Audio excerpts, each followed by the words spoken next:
Okay, so um, move this off the screen. I move this off the screen. Um, I'm. I was gonna say, clearly I'm back in my old room, but you can't see what. How do I get rid of this shit? Okay, that might just be there. I don't know. Listen, I'm using Google Meet right now for the purpose of hiding my background because my room has like closed my bed. It's a long story, but basically, right? Oh my god, this is gonna annoy me having this on the screen. Show my full video to others. Okay.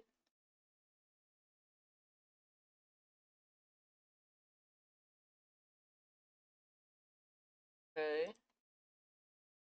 So am I just not able to remove this? I don't like that being on my screen though. Very much not a fan of that. Okay. Oh, oh, I got to go. Okay, so um, I moved to Atlanta in late October, and I'm already back. I was back. I've been back since November. So I had like two people ask me why I came back. I don't want to tell more than one person what happened. So we just gonna say this story once and then call it a day because I'm not really in the mood to keep discussing this and talking about this. So basically, I had around not around. I had $13,000 in my possession. That was my money, and bless me. I wanted to. My birth mother, told me she was moving to Atlanta and taking my 10-year-old niece with her. And given the fact that I still have like unresolved like abandonment issues and trauma from literally being abandoned by her as a child at every turn. When I was a kid, like she would send us to live with this random relative and send us to live with her friend that we called her aunt and then send us to live with her friend who she calls her bestie whose son touched us and like just always sending us anywhere because she'd do anything to not have to look at her children and be a mother. And so on this particular day, I was babysitting my niece at her house because basically a little bit before I graduated school, my parents, like where I was living, my adopted parents, I guess if that's what you want to call them, they basically was like, hey, so, you know, you about to graduate. We think you should start looking for an apartment. Like basically, in so many words, they kept telling me that it was time for me to leave, but not specifically saying like you got to get out. But they were letting it be known like when you graduate, we're expecting you to leave. The only thing is, and then they kept saying like she kept saying like, oh, well, when I first graduated, my dad just made me leave, and I just had to leave. But the thing is, you graduated a very long time ago. You graduated longer ago than I've been alive. And that's not to say that like be smart or call you old or anything, but yeah, you graduated longer than I've been alive. So things were different back then. First of all, the president is a shitface and he's enabling people to be racist. And not that I've knowingly encountered this, but this obviously is an obstacle. If you have a president telling people you don't have to rent an apartment or give a job to a black person at all, like before it was like, oh, DEI, like you have to have diversity. He said, fuck diversity. You don't got to give this job or apartment or anything to a black person or any Hispanic person ever because I said so. And people are emboldened to be racist now. And that's not helpful to me finding an apartment. And then also, I was on probation for something very stupid that I did at Rowan, which I'm not on probation for that thing anymore. But when people did my background check and they looked at it, it also wasn't helpful towards me finding a place.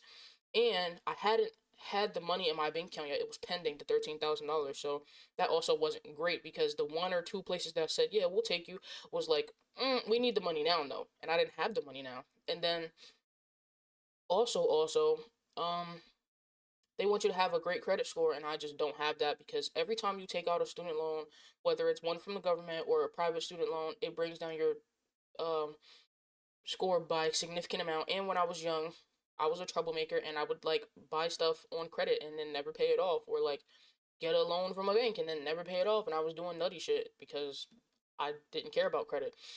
You don't when you're 18 unless somebody teaches you, and nobody taught me. Not that that's anybody's fault. It's my fault. I should have learned about these things before I decided to go and take loans and buy things on credit, knowing that I had no intention on paying it back. So, um, I asked her, first of all, I lied and told her that I had an internship in Camden, which I absolutely did not. I had an internship, but it was online.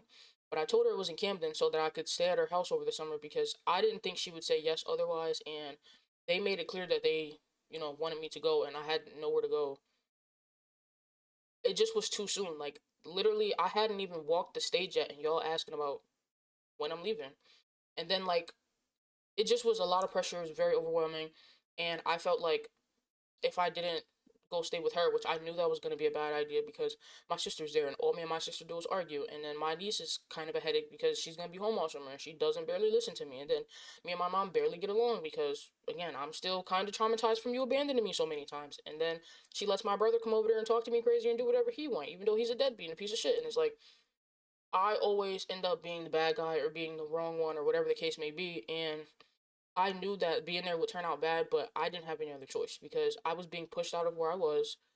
And no person, when they graduate, is immediately ready to move out. As a matter of fact, I don't know anybody who I graduated with who moved out. If they didn't already live out on their own, they still live at home.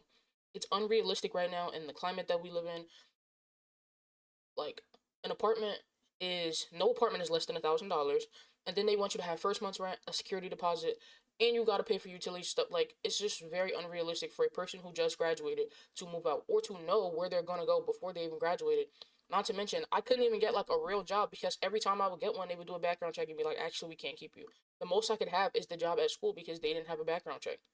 So it was incredibly hard for me to know where I was gonna go. So I just decided, fuck it, let's just go with my mom and see what's gonna happen because that's literally the only option I have.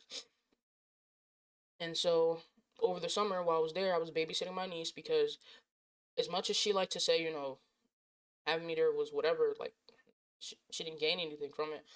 You had a built-in babysitter. She would leave and go to concerts or go out to eat with her fucking ditzy, moronic boyfriend who would leave the door unlocked, knowing that I'm in the house by myself, and crash their car and do all types of nutty shit because he's a moron. He literally talks like he talks like he's slow. He owns some type of spectrum. This man is slow, and we all knew he was slow, but that wasn't my business. Stay in the car. And so she had a built-in babysitter. Sometimes she would give me a heads up. Sometimes she would just leave because I'm a homebody. If you know me, you know I'll go outside, but like not for days at a time. I'll go to the movies or to the mall or something, or like to Dave and Buster's, and come right back in the house.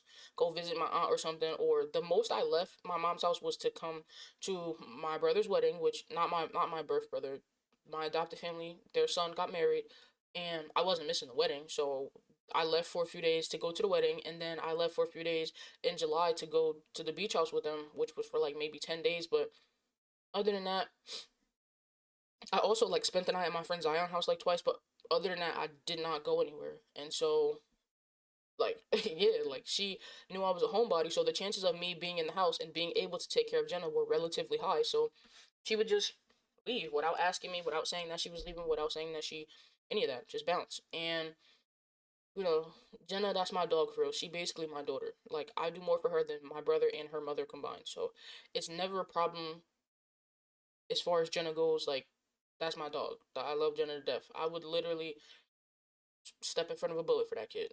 There's nothing that she could do that could ever make me be like, I don't want her around me. I don't put my hands on her like my sister and them do. They be slapping her and all that. Not in an abusive way. She's past it now. Like she don't do it as much, but like over the summer, she just was had like a smart ass mouth and always being mean to people and always talking shit and always stumping and slamming doors. Like she definitely for the last like couple months was giving like angsty teen vibes, and I have no clue why. But um yeah, so it's like it's not like they be just abusing her. It's like if she talks shit to you, pop her in the mouth. Like sometimes a kid need a slap every once in a while, and they don't slap her often. But my sister and her be in the room fighting like they the same age.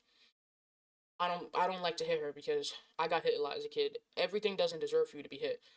I'm not gonna hit my kids unless they do something that is harmful to another person or to themselves. If you play with fire, I'm gonna hit you because you need to understand if this is harmful to you or to another person, if it has the potential to harm another person in any other way or yourself in any way, you get a little pop for that. Maybe even a real beating. But like you spilled some juice, I'm not gonna slap you because you spilled some juice. Or like You broke something. I'm not gonna slap you because you broke something. Only if that thing is harmful to you or to someone else, or has the potential to be harmful to you or someone else, will you get a beating. I'm not just gonna put my hands on people. Jenna ain't even my kid. I'm not gonna put my hands on her. Therefore, things did get a little hectic sometimes when I was babysitting her because she did not listen to me always because she views me more as a friend than she does. First of all, I'm not that much older than her. My brother had her when I was still a kid, based. I was like 12, maybe 13. And my mom is raising her, so she grew up more like adjacent to a sister than an aunt. Like I only started like really moving into that aunt role when I became an adult because then I have money and I could take you places and whatever. But like before that, we was basically sisters. And she calls me Biaja. She doesn't call me aunt anything because I don't think anything has like a ring to it where you call me aunt. Maybe my nephew, since he's young and I'm already an adult, he'll call me aunt something. But like I'm not gonna make Jenna like it's too late in my eyes. And so sometimes that leaves room where she doesn't always respect me or she thinks that I'm joking or that I'm playing all the time because we do joke and play a lot. But I'm not always joking and playing with you. Sometimes if I'm telling you to listen, that means listen. Or if I'm telling you to do something, that means do something. And she doesn't always catch that because, again, I play a lot. I'm a play fiend just like her. And, like, we besties. And so sometimes, that could lead to a little bit of disrespect. And so I didn't always want to babysit her, or I would like for you to ask because you don't know if I have plans. And she wouldn't do that. She just would leave. And like I said, sometimes she would ask, sometimes she wouldn't. Sometimes I would call her and say, "Where you at?" And she had a concert. Sometimes I would call her and she in Atlantic City. Sometimes I would call her, she on her way home. Sometimes I would call her and she would say, "Oh, well, I was going to spend the night at wherever I'm at her friend's house, apparently, like around her birthday. She spent the night at where she was at. Didn't know that.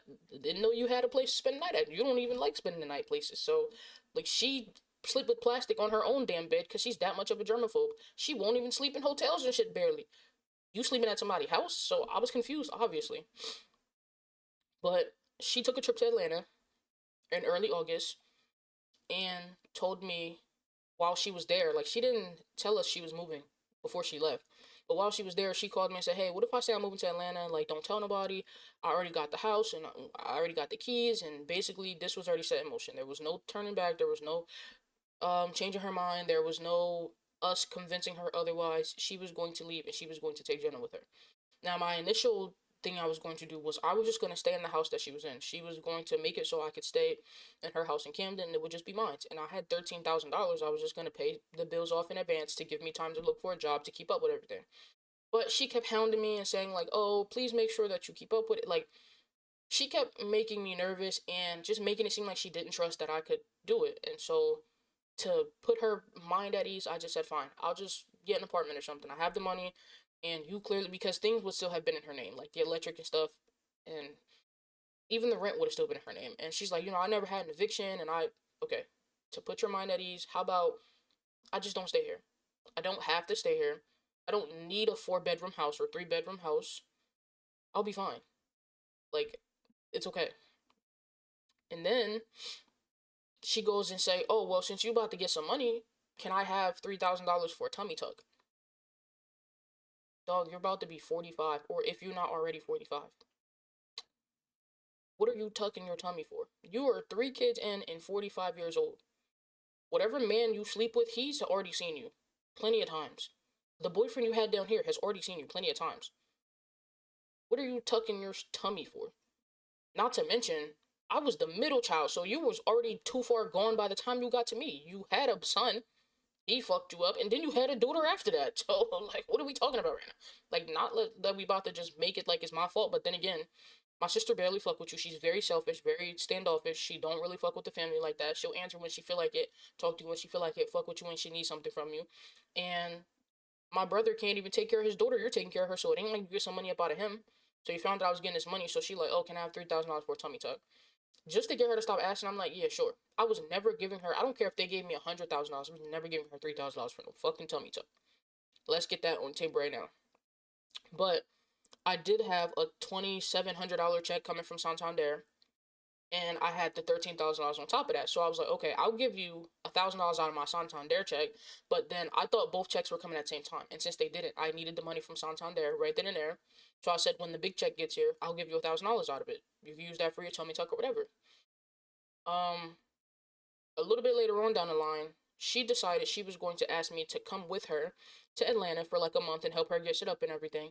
And I was like, honestly, maybe I should just stay. Like, does I was thinking maybe I'll turn the garage into an apartment for me or something, but maybe I should stay. Maybe I should come to Atlanta and I should stay in Atlanta because there's nothing really holding me here in New Jersey. It's not like I have like a job set here in New Jersey. I just got off probation, so it's okay for me to move. I just graduated college. Like, I don't have any ties here. Like, I don't have a girlfriend. I don't have anything that's keeping me in New Jersey. So, excuse me, maybe a new chapter is what I need. She said, okay, that sounded like a good idea. Everybody's excited.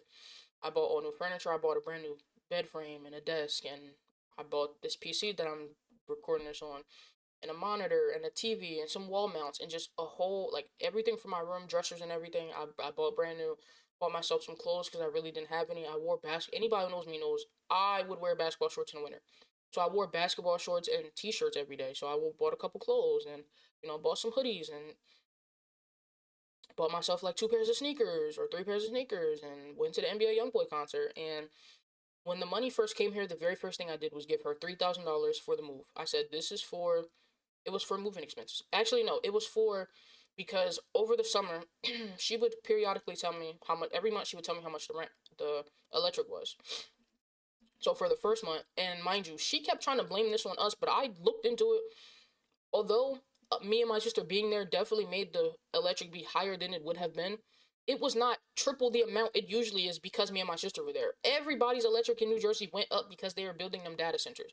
Anybody on the West Coast who was on the shoreline, they're funding those data centers by putting more money towards your electric bill. Every single, you can look on Facebook right now, everybody talking about how much their electric bills have been. You could find people talking about it on TikTok. Any social media platform you go to, you ask anybody who lives in New Jersey, New York, Philly, they will tell you that their electric bill has doubled. It was not because me and my sister were there. It's easily researchable. Like, promise you it is. And it's because they are building them data centers off the shore, them wind tunnels and all that shit. And they need the money for that from somewhere to keep those things running, and you are paying for it. You are paying for it. I am paying for it. This person, we are paying for it. And so that's why when we were in Atlanta, the electric bill was like $100, and it was just as many people in the house, minus my sister. The electric bill was $400 every month here in New Jersey. And so, like the first month, she like, oh, it's $400. The next month, she like, oh, it's like almost $600. And so it got to the point where throughout the summer, the electric bill had been like $1,200. Mind you, I was doing an internship. I was barely getting money. I gave her, I think, like maybe $200 towards the electric bill over the summer. Instead of putting the money towards the electric bill, she put the electric bill on a payment plan and then didn't pay it. And she wasn't even working over the summer. She was collecting unemployment because she's a substitute teacher. But she has 2 degrees and several certificates. She absolutely could have gotten a job if she wanted to. She did not want to. There's a difference between not being able to be employed and not wanting to be employed. She did not want to be employed. That she has done that throughout several periods in my life. When I was around like 14 in the 7th grade, she quit her job as a substitute teacher, stopped going, and then she basically blames it on me and said, "Oh well, the reason I quit this job is because you always get in trouble in school and you're such a headache and you blaming it on me, saying, well, you're the reason I quit my job. You work at the school that's across the street from me. It ain't like you gotta leave your school and come across town to come pick me up." First of all, that was not what was happening. If I got in trouble in school, they would give me what they called a street pass, and they would tell me walk across. And my grandmother also worked at the school that was literally connected to my school. And if I got in trouble, they would give me a street pass and be like, take your ass to McGraw. Your grandmother's waiting on you. They would call them and let them know that I was coming over there, and I would sit in my grandma's class all day with fucking kindergartners if I got suspended for the day or whatever. So her trying to keep jacking like she had to leave school, she's a fucking bold-faced liar. Mind you, 90% of the time, I would stay at the school even later because I wanted to be around Brianna. She is an absolute bold-faced liar. She quit that job because she's a lazy piece of shit and she didn't want to work. She has done this throughout several periods in my life. All throughout my childhood, I do not recall her ever having a job until she started being a teacher. I remember she had a job once at fucking Family Dollar that she did not keep. I remember she briefly had a job at Carvana, which she can't blame not working there, having to quit that job on me because I wasn't even in her possession at that point. When she worked at Carvana in Philly, I was already in a group home being tormented by them people. You didn't have to just drop everything to come to the school that I went to when you was working at Carvana because the group home was responsible for me. They signed me into that school. When I got in trouble, they came to meetings and they had to pick me up when I got suspended, not you. So what's your excuse for quitting that job? She literally says, "Oh, I have to quit. I had to quit every job I ever had because you was such a bad kid and I had to take care of that." You didn't take care of that. You just signed your rights away and sent me away. So how was you quitting your job supposed to take care of me being a bad kid and you never did anything as far as me being a bad kid? You signed your rights away and sent me off. So again, you being a fucking liar, keep blaming it on me, the fact that you refuse to get a job. No, you're just a lazy, like you called me a lazy piece of shit. You're just a lazy piece of shit. That's why you didn't get a job. That's why you don't keep a job. Has nothing to do with me. It's because you don't want to. It's because you know how to work the system and get these benefits where they'll pay some rent on your house so you ain't gotta pay it up. Where they'll give you food stamps so you ain't gotta worry about how you gonna put food in the house. They'll give you some money every month because you raising your granddaughter. You could get unemployment because the job that you're working for no longer is happening over the summer because it was a school, and so they'll give you unemployment rather than you just going and finding another job. You know how to work the system. You've been working it long enough. But instead of you taking responsibility and being a real ass bitch about it and being like, this is really what happened. This is why I really, you're going to blame it on me. But what happened with Carvana? You was working at Carvana. I was in a group home.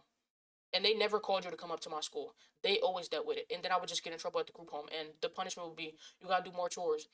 You can't go home for the weekend and see your family. You can't go outside and see your friends. You don't get no allowance.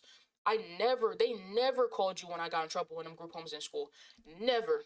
Maybe the one group home when I was in Mount Holly, and that's because they felt like having the group home people kept coming to the school wasn't effective. And you came one time, and you wasn't even working at Carvana then. You ain't have a job, or maybe you was doing the substitute thing, and that was one time. So again, what happened to those jobs that you had when I wasn't with you, when I wasn't in your care, when you had already relinquished your rights and they was taking you to court for abandonment? What happened to those jobs? Where'd that job go? You can't say you quit that one because, I mean, no, you got the job, right? So that you could afford some Christmas stuff and she could have some money during tax season, and then you quit the job again. That's what you really was doing. When you needed the money, you got a job because you're highly qualified, you're highly skilled. You could have been a chef. You could do taxes. You have a business degree. You just don't want to do anything. And you blame that on me, and that's a horrible feeling to have, to think, damn, we poor because I'm bad. No, we're poor because you just fucking suck. You're just a lazy piece of shit like you called me. That's why we poor for real. But not the point. So she basically made it seem like, you know, I told her the $13,000, the $3,000 that I gave her was for moving expenses. She said she didn't use any of it on moving expenses because she had to pay off the rent for that month of the house, and she had to pay off the back electric bill that we all left. And the reason I was okay with that is because I'm, as a 23-year-old adult who will be 24 in like 6 days, I'm afraid of the dark. I have so much trauma built up that I can't sleep in silence or in the dark.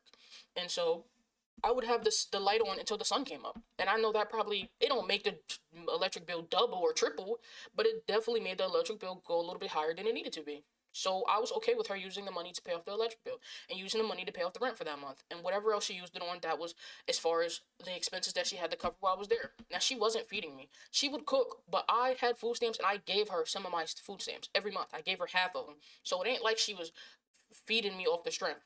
She was feeding me and I was also contributing. And that's the part that she always doesn't imply. Like, oh, she'll just say like, well, you stayed here all summer and I contributed as much as I could. And then you always want to say how it's your house, your rules. Then act, oh, I'm the mom. Everybody should respect her because she's the mom. Act like it. Where I'm living right now, I've never been asked to purchase any food items. If they cook, it's for everybody and it's okay that I eat it. And they've never told me I couldn't have any or never told me I needed to replace anything. Ever.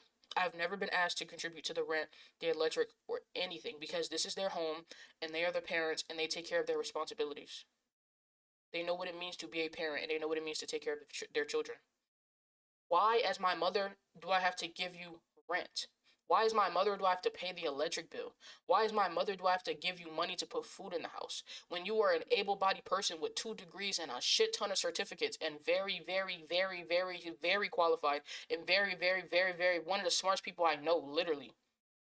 Because you're a lazy piece of shit. Instead of stepping up and taking care of your responsibilities as a mother, as the mother, you want all this respect as the mother, but you won't step up and take care of your responsibilities. I have to pick up the slack.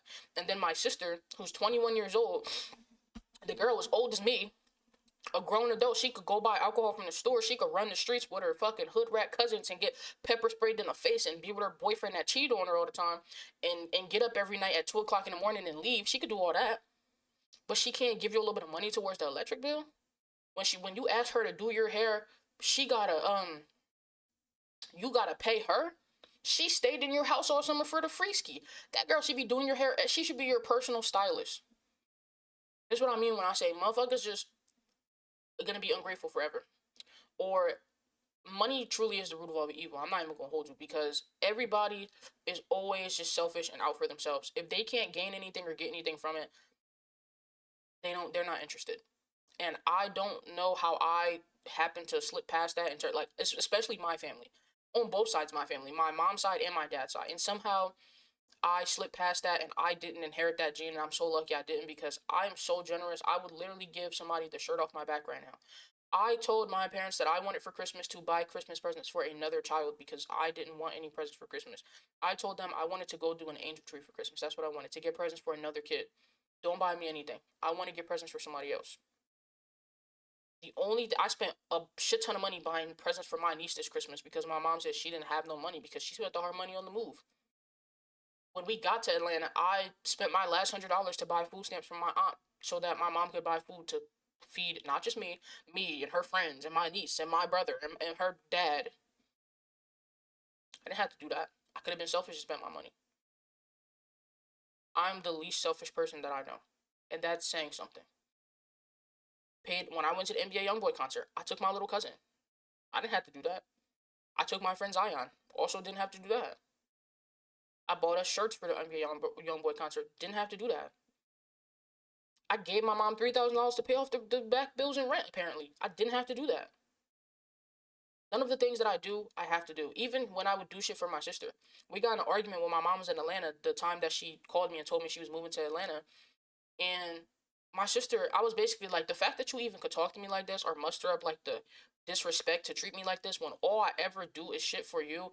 Anytime you, first of all, we won't talk for months or years, and then you'll see me and you need favors and you want shit, and I always do it. I order food. I never order for just myself. I order for you and for Jenna. And I ask my mom if she wants something, if it's somewhere where she eat from. My sister need a ride. I do that shit. Her boyfriend needed an Uber when she had her fucking graduation party because her dad wasn't there to pick him up and drop him off at home, and she wanted him to stay longer. And guess who? Guess who paid for the Uber? Me. And guess who still stabbed me in the back that night? Her. Got me writing essays for her to get into school. Literally since she's been in middle school, since she went to Brim Medical, I mean not Brim, since she went to fucking creative arts, I was been writing. She practicing to do the fucking whip and nene, and I'm writing essays so she could get into school, helping her with homework and projects and shit. You think she ever said thank you or been grateful? No. And when I said that to her as an adult, she told me you offered all that shit. When she would call me and say she needed a ride because she worked at that McDonald's and I would give her rides, and she tried to say it was only once, and I know for a fact it wasn't only once, and I got people who could vouch for me. Quaja was in the car many times where I had to pick her up from work. Chanel was in the car with me many times where I had to pick her up from work. As a matter of fact, one time when I picked her up from work, she was beefing with my mom and didn't want to go home, and I brought her to my house, to my apartment at school, and let her sleep in the living room on the couch. And that I remember that night very clearly because it blew my shit. Because me and Chanel was about to fuck, and she was like, "Your sister's in the next room," and I was like, "I don't give a fuck." First of all, she's like 18, and she has a boyfriend. Pretty sure they fuck.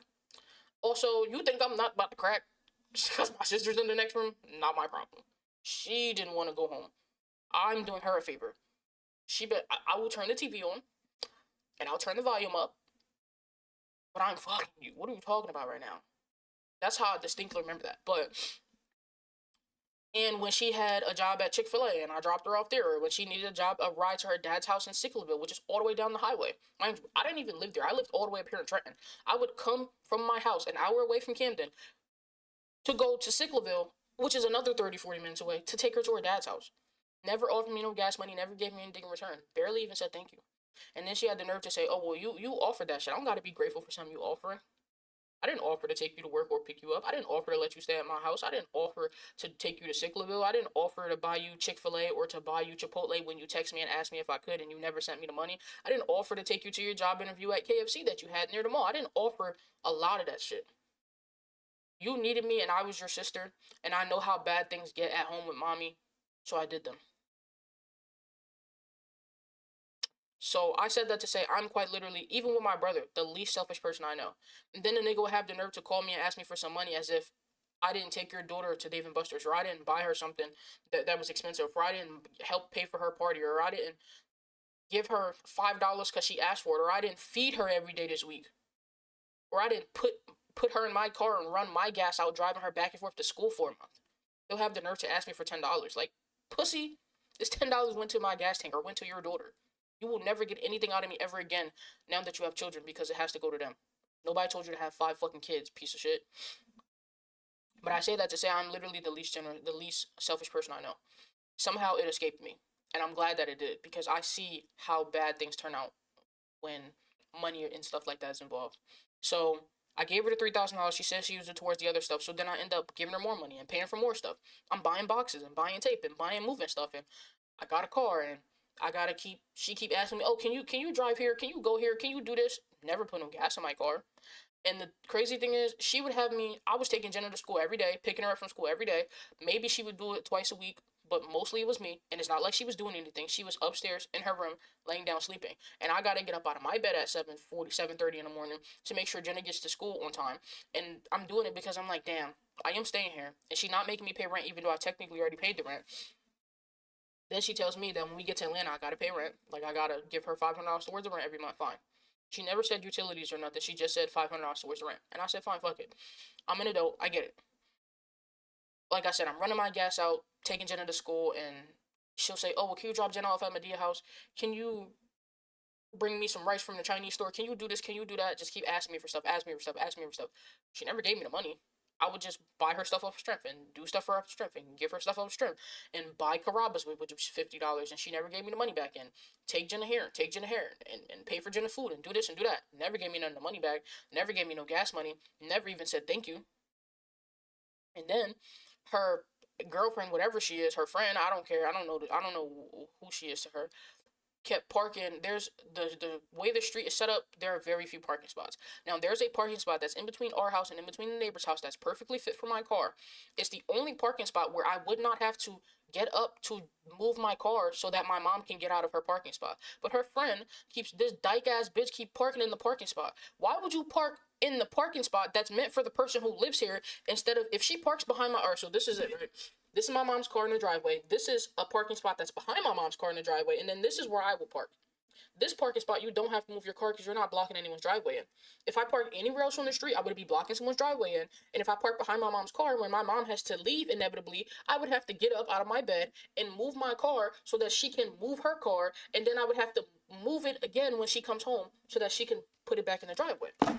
Her friend would always either leave with her or leave before she left. So therefore, you should put your car in the spot that's behind the driveway, because either y'all gonna take your car, or you're going to leave with her, or you're going to leave and go back to your house before she leaves. Either way, it would not be a hindrance for your car to be behind her car, and it would not be in the way to the point where you would have to come and move it.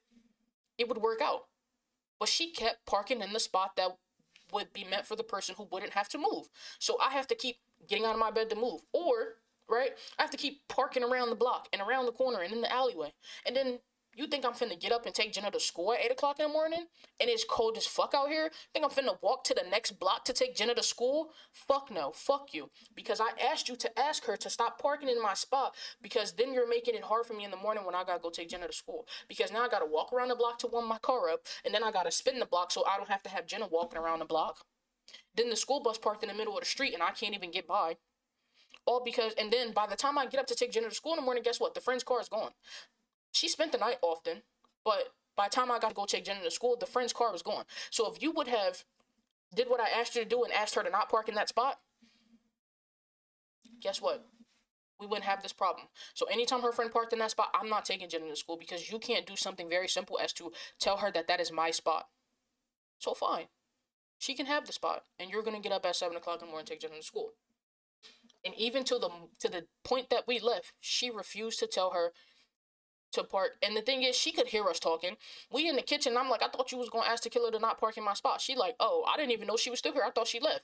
She's sitting right in the living room, listening to us talking. You think she got up and moved her car? Fuck no. You think she stopped parking in my spot even though she heard me begging my mom to tell her? Fuck no. She did it anyway. She did it to be smart. She did it on purpose, even though she heard me crashing out about it repeatedly. So anytime she parks in my spot, you're going to take your granddaughter to school. If you want me to take her to school, you're going to make sure I have a parking spot. You don't want to make sure I have a parking spot, you're going to be getting up early in the morning in the cold. Deal with it. You're going to either get sick of taking her to school or you're going to take her to school. And she never got sick of it, clearly, because she never told the girl. So whenever my parking spot was taken, I never took my niece to school. But you see how selfish that is? To make me have to walk all the way around the corner to take this is your granddaughter. You're her guardian. I don't gotta take a motherfucking thing to nowhere. I don't got no kids. I wasn't whoring around. I was, but I wasn't. I didn't get pregnant as a kid. And then you specifically told all of us you wasn't raising none of our kids, and then raised his kid. I didn't bring you home a baby to raise. Therefore, it's not my job and it's not my responsibility. But Jenna, my dog, and what I'm going to do, have her not go to school because you too lazy to get up in the morning and take her? Because you refuse to do the job that you signed up to do. You didn't have to take her. You didn't have to sign up. Thank God that you did, because who else was going to? My brother's a piece of shit. Her mom's a piece of shit.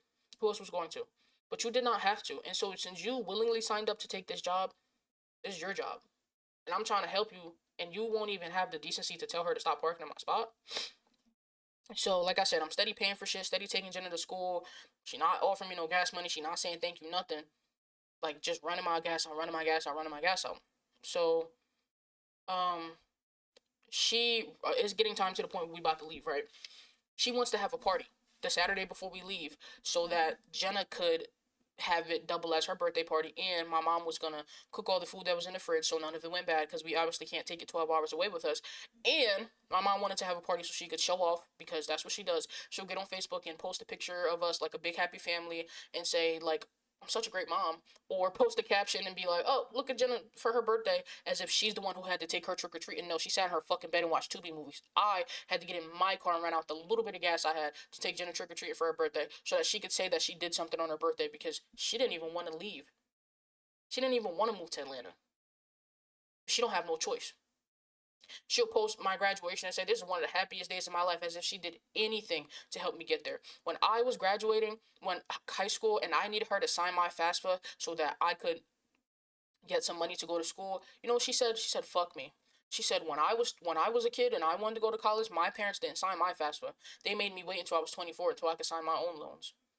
As if that's the only reason you didn't immediately start college. As if it's not because you was out whoring having a bunch of kids. As if it's not because you had him and then you had me and then you had my sister. Back to back to back. You had me when you was what, 20? That's the age you supposed to go to college, around that time. And then you had my sister a year later, or a year and a half later. At what point was you supposed to be in college? When you was running the streets? Getting pregnant? Couldn't have been in. You had babies to take care of. What, you was grown enough to go out and have kids. Why do they gotta sign your forms? But even so, I'm not saying that it's right that my grandparents didn't aid her in going to college, because you should want better for your children. But at the same time, you, as my mother, should want better for your children. I had to claw my way tooth and nail. I was a little bit of a delinquent when I first got to school, because I felt to high school. I felt like I was too far gone. My mother abandoned me. She's literally in court right now fighting abandonment charges because she packed me up and all my shit and had them take me to a shelter for children. Every other person in that shelter, they got taken from their parents. Their parents are fighting to get them back, and my parents are fighting not to have to take me back. And then my dad's nowhere to be found. He's somewhere in Camden, bumming it. Don't care that he got a daughter. Don't care that I'm being mistreated. All my family, they basically told me, I raised my aunt, who always want props and always want to tell me how much she feel like she deserved so much, because she told me she raised her kid and she wasn't raising me, and sent me back to my mom's house. And later that day, they came and picked me up and took me to the shelter. That's why I don't. Everybody always want me to be so grateful for what they did for me. What have you done for me? Let's be for real right now. What have you done for me? My aunt always want props and kudos for what? She always want to take credit for the idea of telling me to tell John, who at the time was my mentor, who is now more like a dad to me, that my mother had kicked me out and I was in a shelter on my 18th birthday, and that I had nowhere to go and I had no way to pay for me to get back to school. But literally the day before I met up with him to tell him that, I asked you, could I come to your house? And I had spent the night at your house, and you kept sending me back to my mom's house, knowing that we were fighting and knowing that things were getting bad. And you told me, again, raised your kid. And although you literally have an extra room in your house, you turned it into a closet. And you wasn't turning it back into a bedroom for me. And you raised your kid. And you don't got a job. So what are you going to do? And I said, I will go and get a job. And I went and got a job that same day. And you told me that wasn't enough. You wasn't letting me stay there. And then you came up with the idea maybe I should tell John that I slept in a shelter. What do you want props for? What do you think you've done for me? The only person in my life that deserves props is John and Deirdre. Nobody else don't deserve no props or no kudos. You think I'm supposed to kiss your ass because you told me to tell him? Who was to say I wasn't going to tell him anyway? You don't know what we was about to meet up and talk about. You don't know what I was going to get to that diner and say to him. You told me to tell him I was going to do that shit anyway. That's literally what we talked about. We talked about how my life was going, how things were going. I was going to tell him the shit that was happening in my life. Not because I expected him to help me or take me in or make me one of his kids or pay for me to go to school or give me a bedroom or bring me into their life, but because that was the purpose. He was my mentor. You did not do no extravagant justice for me by telling me to tell him that I was homeless or that I didn't have anything or whatever the case may be, because I was already going to do that. Him and his wife, they took me in, and they bought me clothes for school, and they drove me all the way to Camden to get all my stuff. And then when they paid for my student loan, co-signed it so I can go back to Kane. And then when school shut down, they brought me into their house because it was the pandemic and I had nowhere else to go, and they brought me into their family. You did not do no great justice for me by telling me to tell him. Nobody did. I was going to tell him, but I let her have that because it's no point in arguing about it. You think you Superman? Fuck it, be Superman. I don't know why you think you saved me and you ain't saved your own daughter and you ain't saved yourself, but fuck it, be Superman. And so even my aunt, like, she kept saying like, "Oh, don't go. It's just gonna be like, why are you jinxing me? Just let me have this." I would have hated myself for not trying. If I didn't go to Atlanta with my mom and at least try, it's like I feel like I'm a kid again. And like, you love me now, or at least you acting like you love me. Like, all the love that I was missing as a kid, all the you being there for me, all the good jobs and the encouragement that I needed as a kid, now I'm getting that. I melted back into my kid form. Like, I don't know what to say. Like, there's no, I'm not a psychiatrist or nothing, but like, sometimes you just need a attaboy from your mom. And if this would have got me that pat on the back, then fine.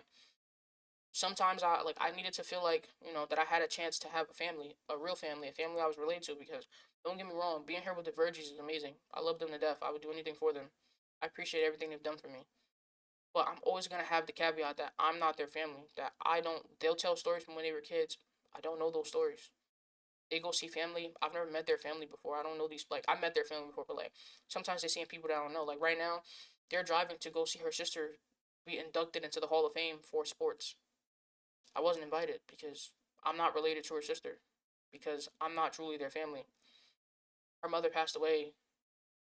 Her mother was great. Like, her mother was an amazing person. She raised amazing children. They had like a small little, get together to a celebration of life.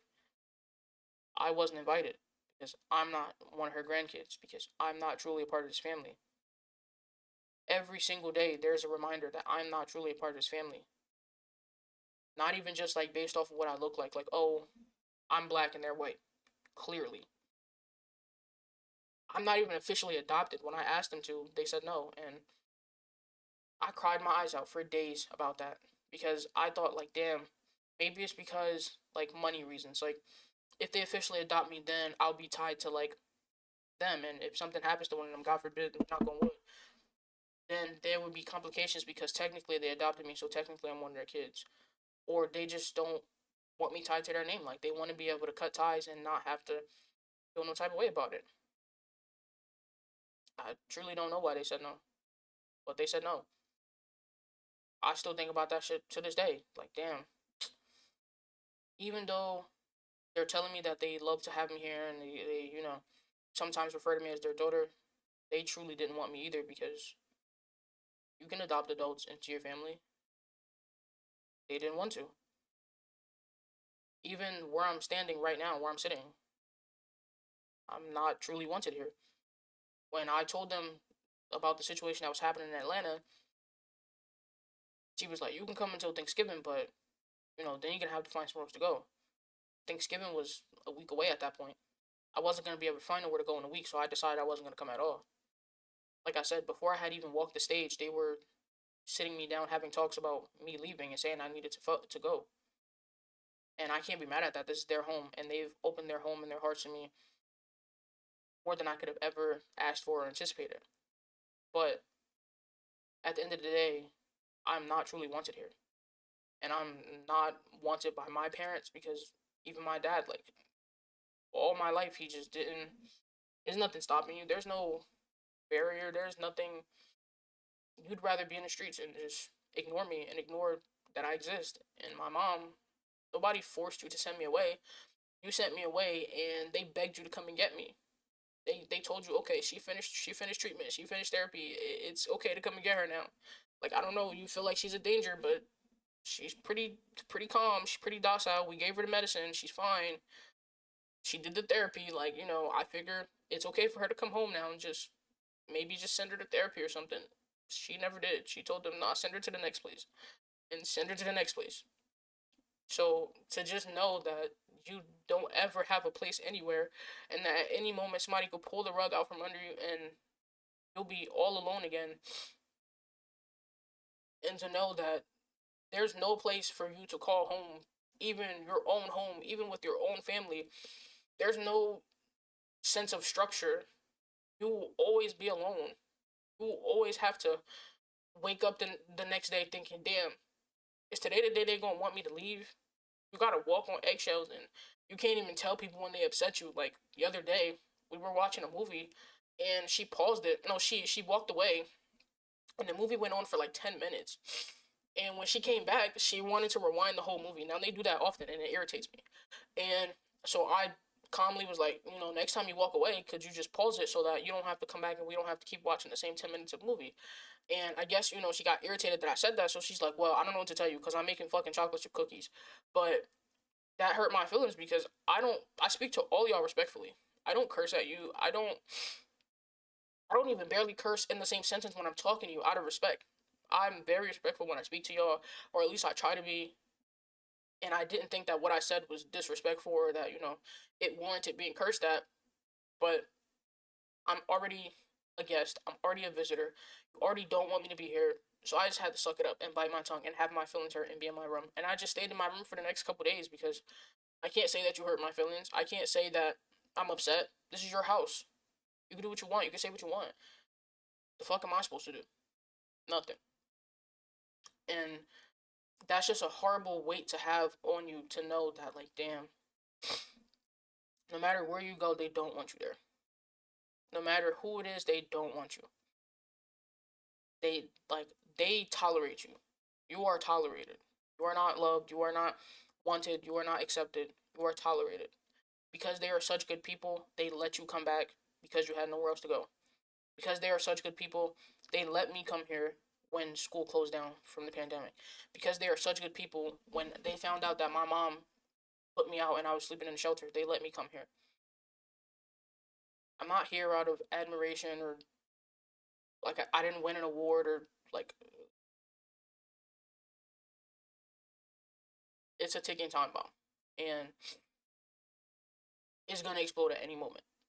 And so I felt like maybe going back with my family, with my mom, would relieve some of that pressure. Maybe I wouldn't feel like such a burden every morning when I wake up and think about 100 ways to kill myself so that I don't have to like be pressure on anybody or I don't have to be extra electric bill that they taken up or extra mouth to feed or have to buy me clothes or have to fucking drop me off places or have to look at me every day.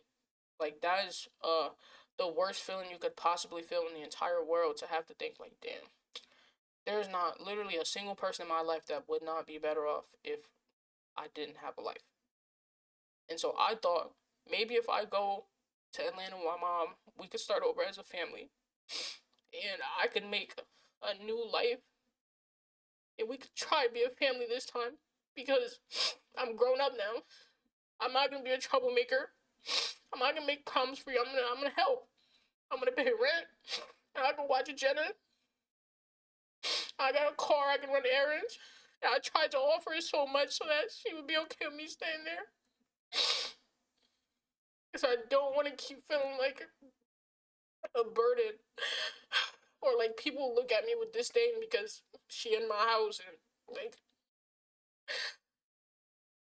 I got a fucking list on my notes app of ways to kill myself that isn't gonna cause problems for people or ways to disappear that it won't cause problems for people. Like obviously you fucking hang yourself in somebody's house, they're gonna be traumatized. Like ways to just be gone out of people's lives so that they don't have to worry about me anymore. And I thought, okay, if I go to Atlanta with my mom, we can make this work and we can be a family. And all of that like pain that I feel every day when I wake up out of my sleep crying and all that like hurt and all these tears that I cry every day, that it would be over and I could finally just be a normal person and have a normal life and feel normal emotions and that everything would be fine as long as I could make this work to go with my mom. And I tried so hard. I gave money every chance I got. I dropped my niece off. I bought boxes to move and I helped pack. My shit was packed in 2 days. I don't even own that much stuff. My stuff was packed in 2 days and I packed it all in my car. And I still helped pack and I still paid for things and I still when everybody was there packing I still brought everybody food and I still took my time out on her birthday to take my niece to the store after school to get her a cupcake and like a fucking seafood boil because that's the kind of shit she liked and it's my mom's birthday and who else is gonna do something for her on her birthday and now my birthday is coming up and she's not even gonna speak to me. It's like I literally tried so I gave it everything I had, literally every penny. I gave it everything in me to make that work for her, to make that work for us. Because I had never been a family with you, and I tried so hard. And I'm so drained, and I just pushed it down and pushed it away and didn't think about it. Like even when I first got back to Jersey, I wanted to just lay in the bed and cry, and I just didn't. And I cried the first day it happened. Obviously, like when we were fighting in Atlanta, but you don't know how bad I just want to like close my eyes and just never have to open them again and just never have to speak to nobody again and just never have to have nobody worry about me or have to pay for anything for me or have to look at me or just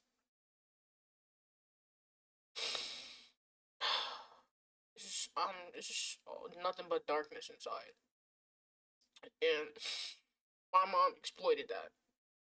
She knows how badly I needed this and how bad I wanted to be a family and how bad I like even though I can say to I'm blue in the face, I don't care about what she think about me or I don't care that that's my mother. She had me. But why don't you love me? Why can't I be enough for you ever? Like that's like such a bad feeling to have. You're my mother. I gave you everything I had and it still wasn't enough. Like I've never met a person more selfish in my entire life, literally. And she knows that that's how I feel. And she knows that I need her more than anything because you are my mom. And she knows what it's like to have a rough relationship with your mom. Why do you want to keep pushing the trauma that you have onto your kids and making things bad for us too? And she knows how bad I tried to make this work. I didn't have to. I could have just kept all my money and I'd be in my apartment right now, cool. I could have stayed where I was at, and she knows that. And so, right, but like a little bit before we started moving, shit just kept happening. Like me and my brother keep getting into arguments because all he have to offer is to help pack shit. He can't pay for shit or nothing. But she let him talk to me crazy, and I just gotta keep biting the bullet and just keep letting everybody talk to me crazy and letting everybody be mean to me because they're helping. Oh, Tequila's helping, so who cares if she being a smartass? Who cares if her and her daughter mistreating me? Who cares if she's saying smart shit and doing smart shit to me and parking in my spot on purpose? I gotta just let her because she helping pay for shit and she helping with the move. So you gotta be the punching bag always. And my brother is being baby Hercules, and he helping pack the pods and he helping pack the car and he driving down there with us so he could help put shit together and help unpack. So because you don't have the money to hire movers, and you don't want to pay anybody. And so because he'll do it for a couple of cigarettes, and because off the strength that you're taking care of his daughter, I gotta be the punching bag for him too. Okay. And I gotta let everybody, and then my aunt, like, my aunt ain't talked to me in years, my mom's sister. And you keep letting her come into your home where I live at and just not speak to me and just disregard me. Like, you understand how bad that, but why don't you ever stick up for me? And so I just gotta keep being the punching bag for everybody and letting everybody mistreat me and letting everybody be mean to me because fuck me always. I gotta be at the bottom of the pyramid. I'm the backbone that's holding it together. I'm the base piece at the pyramid, but I get overlooked and I don't get thanked. And she didn't thank me for that money. She didn't act like she was grateful. She acted like she deserved it, like I owed her something. Like I was supposed to give her that money, but because I stayed there over the summer, but my sister stayed there too. She didn't give you anything. She didn't help pack anything. She barely even came to get her own stuff. She didn't babysit Jennifer free and help pack and help drive. I didn't want to drive 6 hours to Atlanta, and I did that because you needed me to. I didn't want to give up my car and give up all my money so that you could have a new house in Atlanta, but I did that because you needed me to. So it just bugged me that she wasn't even grateful about the money that I gave her. She acted like I owed her something. I didn't owe you that. I gave you that because I was trying to help us start a new life and be a family together. And so when we finally get to Atlanta, well, fast forward, well, rewind a little bit. The Saturday before we left, she wanted to have a party for Jenna, and I was all for it. And so I helped her set up for the party. The party came and went. I said, I'm going home for the weekend, home being here in Robbinsville. I said, I'm going to stay until Thursday, which is the day they're going to pick up my car. Mind you, up until this point, I had helped so much, more than I even should have, with packing their shit. I packed up her entire room, the room that I was sleeping in. I packed the whole thing up. Her closet, the closet downstairs, help pack the living room. I was helping pack. None of this is my shit. I'm not benefiting from packing this. I bought all new shit. All my shit is in boxes by the door. The rest of my shit, my clothes and shit, packed up in my car. My car is getting towed there. This is not my responsibility, but I helped. And so I said, okay, after this party, I'm going home and I'm going to stay for a week. You know, I was home for 2 days. And she called me and said, I need you to come back and help us finish packing, because we need to be done by time it's time to leave. So I didn't get to say goodbye to all my family, and I didn't get to. We were supposed to go to Jersey Devils game that I already paid for the tickets, and I didn't get to go. I just gave them to my brother, and I didn't get to sit with my family and talk with them and say all these goodbyes. But you just had this large party so that you could show off and that you could have this grandiose exit. Tried to pretend like it was a party for Jenna. Was not a party for Jenna. It was all adults and they were drinking, and it was the only people that were there that were Jenna's age was my aunt's kids, who happened to be Jenna's best friends. But that wasn't fun for Jenna. She was in her room most of the day. Only thing that made it a party for her is that I took my time out and took my money to go and buy Jenna a cake. And then my mom says, "Oh, well, I'll pay you back." She asked me to get some alcohol from the store. She asked me to get a cake for Jenna and some other shit. And she said she would pay me back. The shit came to $70. You know, she sent me $30 and said, "Fuck me." And that was part of the money that I used to pay for that. Came out of the money that I was supposed to pay to the tow truck driver to get my car shipped. She gave me $30 back and said, "Fuck me." Because that's how she moving. I gave you so much money. I did so much towards this, and you asked me to go. And I didn't even want to move my car because I knew if I move my car, somebody's gonna park in my spot, and they don't care that I have to park here because whatever. They don't care. And I left and somebody parked in my spot and I crashed out. And everybody, I asked them, "Hey, could you take me to the store to get Jenna a cake for her birthday?" And every single person told me no. You know, every one of them greedy motherfuckers ate some of the cake though. None of them didn't say no about eating the fucking cake that I bought, but none of them wanted to take me to get the shit. I'm like, it's not even for me, it's for Jenna. You think they cared? Fuck no. Ain't not a single person I asked to take me wanted to take me, but ain't not one of them, every last one of them motherfuckers ate some of the cake. And so, when I came home, obviously I'm in a pissy mood because I was supposed to be staying here so that I could say goodbye to my family and have my time. And you just had this fucking grandiose party so you could say bye to people who you ain't talked to in years, people who ain't do shit for you, people who you know basically through Facebook, family members who you ain't seen in years, people who don't call you, they don't check up on you, they don't do shit for you for your birthday. You can't call them to babysit Jenna. You can't tell them you need some money. You can't call this motherfucker and ask them to bring you some food home when they get home. You can't call these people for nothing. You're in Atlanta right now struggling, and you can't call any of these people that you showed up for. But I helped you put this party together. So you could say goodbye to all your people, and you did. And you said goodbye to a bunch of people that don't matter. You said goodbye to the mother of the boy that raped me and my sister. You made sure that you said goodbye to all your friends and family. And then when I came home to say goodbye to my friends and family, you called me home early so I could help you finish packing your shit. It's extremely selfish all the time. And so I left and I went to Atlanta with them. And the first day, everything was fine, I guess. Like, my grandpa put together my bed, but my mattress was too thin. That was my fault. It wasn't her fault. It was fine. Eventually, they sent me a new mattress. My brother, for 3 days he was there, he yelling at everybody and being mad because he overwhelmed. And I get it, but again, why do I have to be everybody's fucking punching bag? So when we got there, we didn't bring no groceries with us. My mom said she had about $50 on her food stamp card. I had like $50 to $25 on mine, and then I paid my aunt $100 to have the rest of hers, so that we could buy some food to have in the house. You know, the very next day, mind you, when we got there, her friend Angie, who she calls her sister, who we call our aunt, was supposed to come over that day and help us unpack the pods. Me, her, and my brother unpacked the pods by our damn self. We took all the mattresses in, we took all the furniture. The only thing that they brought out was a table because it was made out of marble and that's really heavy. So we needed the men to do that, and the couch because again that was really heavy, and her dresser for her bedroom because that was really heavy. We cleared out three full pods by ourselves, and then my brother put together the couch, and he put together the recliners, and he put together all the furniture in his daughter's room. By the time it came time for him to put together my bed, he didn't feel like it.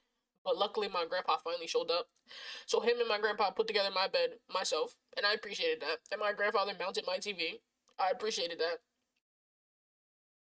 And, you know, after I gave my last $100 so that my aunt could give me her food stamp so that we could have some food to eat, the next day Angie showed up because literally the day she was supposed to come, the day we got there, basically when I called her and said, "Hey, my mom said to tell you we close," she like, "All right, well, it start getting dark around 4. It don't start getting dark. Yeah, it don't start getting dark till maybe like 6." But they didn't want to come. It was fine. It was too late. They said we should have came earlier. So my mom going off and saying like, "This is why I can't depend on nobody. And she better not ask me to borrow no money," and calling them all types of drunks and saying she not fucking with them no more. And I'm glad they showed me who they really is, and I'm glad everybody showed me their true colors. And anytime anything doesn't go exactly her way or you don't jump when she says jump, she's going to kick your back in. She's going to call you every name she can conjure up, and she's going to call everybody and tell everybody how much of a bad person and a bad friend and a bad whatever you are to her. And so the day before, when they were supposed to come, she's calling them all types of bad people and calling them drunks and saying that she would never fuck with them again, and she would never do this for them, and she can't stand them, and she gonna keep her distance. You know, the very next day, I woke up, they're all there. They sitting, Angie sitting in the living room, her friend I never seen before sitting in the living room, her husband and the friend husband bringing some of the shit inside, and she's making them fucking continental breakfast. I just had to give my last $100 to buy some of this shit, and you are making these motherfuckers continental breakfast. You just said yesterday you ain't even like them no more. You wasn't fucking with them because they didn't want to come when you said come, because they didn't show up when you said show up, because they didn't do what you said when you wanted to. You just called them drunk and told me their son had AIDS and said all this crazy shit about them yesterday. You just said how you was never fucking with them ever again in life, and that they better not call you and they better leave you alone. And the next day, they in the living room at 10 o'clock, 11 o'clock in the afternoon, getting drunk off Coronas, and I'm helping you make them fucking continental breakfast. Are you serious right now? Spending money that you don't got to go to the store and buy shit. Spending money that I didn't have. Money that I needed for me. To fucking give to my aunt to buy her food stamps so that me, you, and Jenna could eat. So that you could feed me, you, Jenna, and your son and your dad. Now so you can have your friends who you just talked shit and kicked they back in for 6 hours yesterday and told everybody how they wasn't shit because they didn't come help you. Now so you can make them continental breakfast and let them get drunk in your living room for breakfast. But she did. Okay, fuck it. That's who she is. she don't care about what her family think of her. She don't care about what her children think of her. She care about what her friends think of her. She care about what Facebook thinks of her. So of course, after she just kicked their back in and talked shit about them and told me their son had AIDS and whatever, then you let them come over and you show off and make them continental breakfast because God forbid you told them we didn't need their help because we didn't at that point. God forbid you put your family first. Okay, so fast forward a little bit more. It's time for Jenna's birthday. She has the girl who's Angie's friend come over and bring her grandson and her granddaughter. Okay, fine. And we made Jenna have a nice time. But on Jenna's actual, that was like the day after Jenna's birthday. Excuse me. But on Jenna's actual birthday, I put on my shit, even though I had a job, and I took Jenna to the town square and let her trick or treat. Me. You know what my mom did?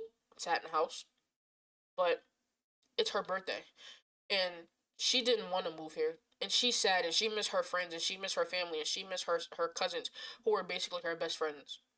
You think I'm finna let her sit in the house for her birthday? There have been too many birthdays where I sat in the house, I got nothing, I did nothing. I'm not letting that happen for her. So I got up and I took the girl. Didn't want to do that, didn't feel like doing that, but I did that. Even though I had to start work the next day. Because I would do anything for Jenna. And I mean it. And I would never be selfish to Jenna, ever. And I mean it. She means the world to me. Literally. Anytime I think like, damn, the world would be better off without me. This person would be better off without me. I just want to die. I'd be like, I couldn't do that to Jenna. She's young enough that she'd get over it, but she'd think about it.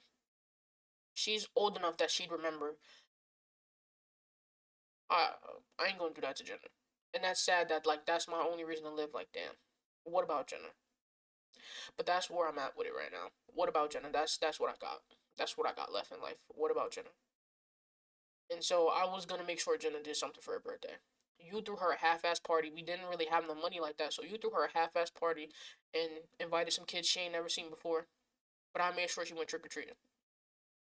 And so fast forward a little bit, she's cooking every day, but it was okay. So November 1st, we didn't know if they was actually going to do the food stamps. They did it like a week later. So for that first week, until we knew if they was going to get the food stamps or not, we was just buying whatever we could whenever we needed it. I was door dashing and whatever else and Instacart, and so we could make sure we had a little bit of money, and whenever we needed something, I would pick it up. And she would cook, but the dishwasher was broken, so she wanted me to clean up. You are cooking food that I paid for. I have to be at work and clean up the food that you cooked that I paid for. And so she would tell me, don't eat no food that I cooked. I paid for the shit. You bought shrimp from Aldi's, and I bought the big shrimp, the good shrimp, and you gonna cook my shrimp. I bought shrimp from Aldi. And you bought the little tiny shrimp from Aldi, like the Walmart shrimp. And I bought the big, juicy, good shrimp, the ones that come in the shell. And instead of you cooking your shrimp, after we just had this argument and you told me, you said, don't eat anything you cook. And I said, fine, don't cook my food. And you said, fine, you weren't going to. Literally, that same day I come home from work and you cooked fucking shrimp and broccoli with my shrimp. And then had the nerve to say you ate the whole thing. She left some leftovers. It was like a container full. She had eaten and Jenna had eaten. You fucking right, I ate the rest of it. It belonged to me. You told me you weren't going to cook my food anymore, and thus I wasn't going to eat the food you cooked because I didn't want to clean up after your cooking. And then you turn around and cook my shrimp anyway and say, I only used a little bit, I'll replace it. It's not about you replacing it. Don't fucking use it. You told me not to eat it, so that means don't use my shit. Why is rules only rules when it comes to you? Why you only have to respect people's property and people's space and boundaries when it comes to you, but you don't have to respect me? I am an adult. I am your kid. I am not a kid. That is her biggest mistake. She thinks she can talk to us however and treat us however and do whatever to us because we are her children. I am a child. I'm your child. I'm not a child. You are not going to talk to me the same way you talk to Jenna. You're not going to treat me the same way you talk to Jenna. Can Jenna contribute? Can Jenna give you $3,000? Can Jenna pay rent? Can Jenna give you money towards anything? Can Jenna go out and buy groceries so that we don't starve to death? Absolutely the fuck not. And she's a kid. So rightly so. But I am not a kid. If I gotta contribute and pay bills and buy food so we can have something to eat and get a job when you don't have a job and you sit in the house watching Tubi movies, You damn fucking Skippy. I'm going to eat the food that I fucking paid for. So that was the first time we had a little hiccup. We was beefing about that. But we got over it. We moved past it. Fine. She starts cooking the food that I paid for again. I start eating the shit again. Fine. On this particular day, she tells me, hey, there's pork sausages in the fridge, in the freezer. That's all she said. She said, Biaje, there's pork. She said, oh yeah, there's pork sausages in there. She did not say, they're for such and such. I'm going to make them for such and such. Mind you, my mother does not eat pork. She does not eat beef. She eats chicken, turkey, and seafood. My niece will dabble with beef. She does not eat pork like that unless someone gives it to her, and they don't give it to her often. She had chicken sausages in there. No one in the house eats pork. You told me there were pork sausages. She never said don't eat the whole thing, or they're not all for you, or anything that would give me any indication that I needed to save any, or that I was only supposed to eat a limited amount, or that anything about the quantity. She didn't say anything about it. She just told me that they were in there. She never once said she was having a sleepover, or that this person was coming over and she was going to make them for breakfast. She never relayed that message. All she said was that there were some in there. So a normal person, there are 3 people who live in this house. No one has been here since, right? No one contributes, no one buys any food, so I wouldn't think you saving that shit for nobody. And you told me they were in there, so a logical conclusion to make would be that they were for me. No one else in this house eats sausages, the pork ones. So over like a week, I'm eating them. It's like 16 in there. I eat like 4 a day. Not even every day. Some days I eat oodles and noodles. Some days I don't eat breakfast. Some days I order something. So it got to the last 4 in the pack. Mind you, they skinny. They sausage links. They not the big juicy sausages. They skinny. So 4 is a decent amount to have as an adult human being. I had 2 eggs and 4 sausages, and like a fruit or something. That's a decent amount to have as a human being, as an adult who weighs 300 pounds, because they're skinny. It's not like I was OD and I ate the whole pack in one day. So the day before that, I had brought some oodles noodles. Now, roasted chicken oodles noodles, they're not in every store. We had Kroger near us. They didn't have roasted chicken oodles noodles. I specifically ordered them from the Dash Mart, and they only had 4. But that's everybody in the house's favorite kind because they're really good. Okay. My mom had bought some blue ones, the Oriental ones. She said, don't eat these. These are for me. So no one ate them. They stayed in the cabinet because she said they were for her. So when I bought the blue, I mean the chicken ones, the special chicken ones. Sorry, I'm trying to see how much snow is out there, see if I can order food or not. When I bought the special chicken ones, I gave her 1 pack. I said, you can have this one, but the other 3 are for me because they only had 4. She says, okay. I come upstairs the next day. Some are in the trash. Like, she cooked them and didn't eat them. They were mushy, meaning she overcooked them. Fine. But then I go in the cabinet and there's only 2 left, meaning you went and ate another one of my ones because you fucked up the first one, even after I told you not to. But when you told me not to eat your noodles, I didn't. So you blatantly went and crossed the line and took my food that I paid for and ate my shit and didn't even tell me or didn't say you were going to replace it. And then when she came in the thing the next day and was like, you know, fuck boy was supposed to eat all them sausages, you know it wasn't for you. I'm like, huh? How was I supposed to know they wasn't for me? Who the fuck are they for then? Still never told me that. Like, I still don't know. So why would I know to not eat them or whatever? I said, you never told me I couldn't eat them or whatever. So I'm like, but didn't you eat my oodles noodles? And when I asked her about the oodles noodles, I laughed because it wasn't a big deal. I was like, all right, mom, whatever. She like, leave me the fuck alone, like, get out of my face. So she storms in her room, in her bathroom, looking for something because her friend Angie is there and she's about to do her hair. So I'm standing in her doorway and I'm like, so tell me where you got the sausages from and I'll replace them. They'll be here in 10 minutes. We live 5 minutes from Kroger. If you tell me where they're from right now, if they're from Kroger or Aldi, we live 5 minutes from Kroger and 3 minutes from Aldi. 2 minutes from Walmart. If you tell me where they came from, DoorDash will have them here in 10 minutes. She like, Biaji, get the fuck out of my face. Leave me alone. I'm not in the mood. I'm like, I'm not leaving out the doorway until you tell me where you got them from so I can order you some more because I know how you are. You're going to call everybody in your phone book and tell everybody that I disrespected you and that I ate your food and I'm being this big greedy da-da-da-da. And you are going to harp on this. And you are going to make this a point of contingencies for months. And you are going to use this against me for a long time. So therefore, tell me where they're from and I'm going to replace them. She refused to tell me where they're from. So my appetite is ruined. I don't even want to eat breakfast. I take them out the pan. I throw them away. I still plan on replacing them though. I'm going to just go on my phone and look on DoorDash and find a pack that looks similar to that. Fine, fuck it. But for right now, I don't want these. And so I threw them away because I'm going to replace the whole pack. I go downstairs in my room. I order some breakfast off IHOP. Her friend is here for a long time because she's doing her hair. The friend finally leave. It's around 8 o'clock. I go to get in the shower. I have a bathroom in my room, but it's only a toilet and a sink. So I go upstairs. The bathroom is near Jenna's room. I'm walking past Jenna's room. I hear my mom come out of her room and basically run towards me And she's like, you know, you're a real piece of shit. And she starts calling me all types of pieces of shit and saying that all this bad stuff about me. Saying, you know, like, you basically saying, like, I caused a scene this morning while her friend was here. Because, again, she does not care about, like, there being peace and tranquility in the house. She does not care what her children think. She does not care what her granddaughter thinks. She does not care what any of her family thinks. As long as her friends think, that's what she cares about. What Facebook thinks, what her friends think, what people on the internet, what people who don't live with us day to day, what people who don't see the real monster, the real, look at what you've done to me. I will never be whole again. You stole something from me. You stole a piece of my heart. I will never be a whole person again. I will never function like a whole person again. I will never sleep a full night again without tossing and turning and crying in my sleep and wondering why my mom doesn't love me. A Christmas, a birthday, a a holiday won't pass where I won't shed a tear and think, what could have been if only my mother loved me? You stole something from me that I will never get back. I will never be a whole person again. I will never be able to look in the mirror. I will never be able to look these people in the face and feel like I'm a part of their family. Everybody just thinks you're this great person, this great mother. You are not. You are an evil spirit. You are a bad person. And I'm not the greatest person in the world by a large margin. But I am nothing compared to you. And you only care about what the people on the internet think, what your friends think. And so she wasn't even mad about the sausages anymore. By that point, I was a piece of shit because her friend was there, and because I caused a scene while her friend was there, and because I brought that up while her friend was there, and because I was talking back to her while her friend was there. That's what she kept saying. And Angie, and I'll call Angie, and she'll say what happened. I don't give a fuck about Angie. Fuck Angie. Angie don't do nothing for me. I can't call Angie when I'm homeless. I can't call Angie if I need something to eat. When you was sending me away to schools, I couldn't call Angie. When I was getting dragged in my bed by them girls and having them pour bleach on my bed, I couldn't call Angie. Fuck, you keep talking to me about Angie. That's your friend. Angie don't mean shit to me. She don't do shit to me. Like, love you to death. You cool.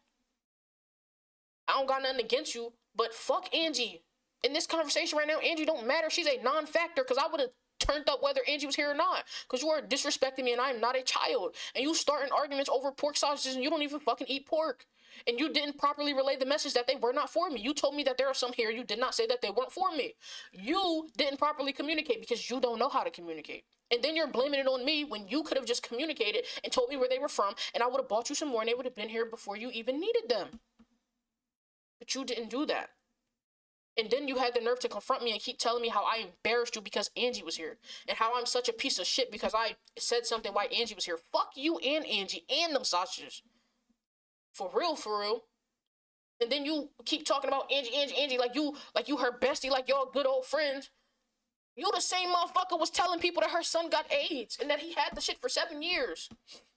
Because me and my sister was talking about how the nigga do porn and how I saw this nigga on Twitter getting his butthole ate and getting shit stuck up his ass by accident. I didn't know it was him, and I wasn't looking for him particularly. Like, I ain't searching nigga name or something. Me and my ex was on looking on Twitter one day for, we're not even gonna talk about the reason, but Twitter's overly freaked out. We were searching things up on Twitter, and like she would search and show me, and I would search and show her, and then we just kept doing that. And I scrolled one time, and I see whatever, and I'm watching a video until it pans up to the face, and I realize I know this nigga. This supposed to be my cousin. This such and such.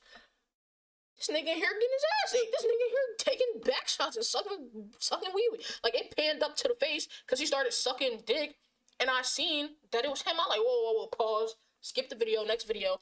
But I already done watched 30 seconds of the shit because it didn't pan up to the face for a minute, and I don't know the tattoos that this nigga got on his body or whatever to know what his back looked like or what he looked like taking ass shots.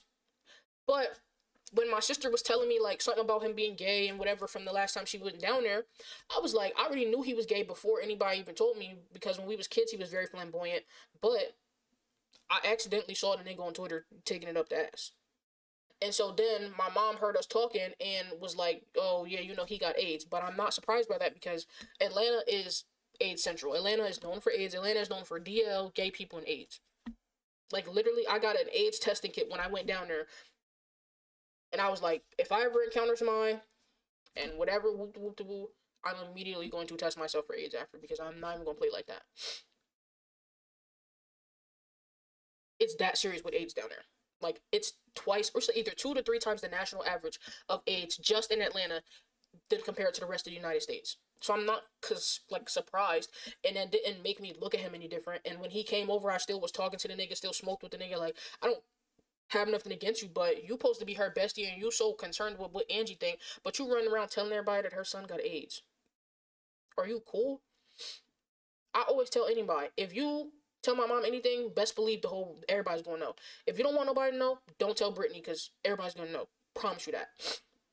Maybe that's where I got it from. Maybe that's why I'm so open with the internet and so okay with talking to people and showing the world who I am and showing the world like maybe that's why because my mother did that all my life.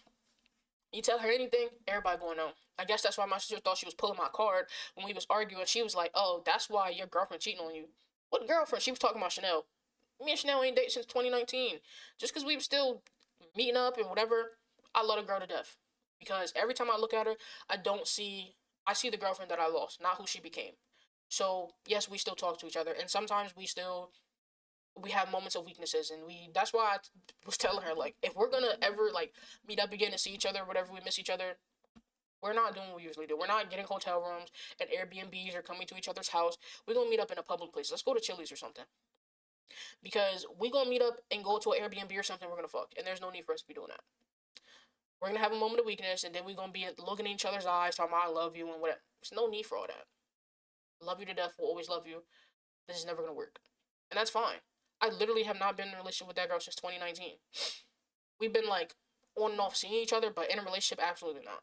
And so my sister thought she was pulling my card by saying like, "Oh, that's why your girlfriend cheating on you." It's not my girlfriend. Hasn't been since I was 17 or 18. So you thought you ate. Meanwhile, mommy told me that your boyfriend's cheating on you. You thought you ate. Eat that. Eat that, motherfucker. But yeah, like you tell your business to my mom, everybody gonna know. So you supposed to be her friend, and then she like, oh, don't tell nobody I told you though. You supposed to be her friend, and you telling people her son's business. Fuck HIPAA. Fuck it. And then you know I'm real social. What if I got on social media and just was like, my mom said that such and such got AIDS? You know I'm real social media heavy, and I say anything on the internet. I don't give a fuck. My life is open book at this point. I'll show you my butthole if you want to see it. Nah, I'm joking, but like I really don't have no filter, and I don't care about showing people the real me. You going welcome to my life. Here I am. Here everything is. I'm willing to lay everything on the table.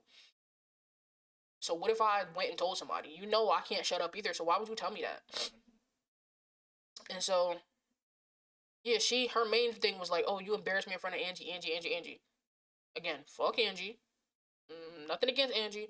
Lay to death. You my peoples.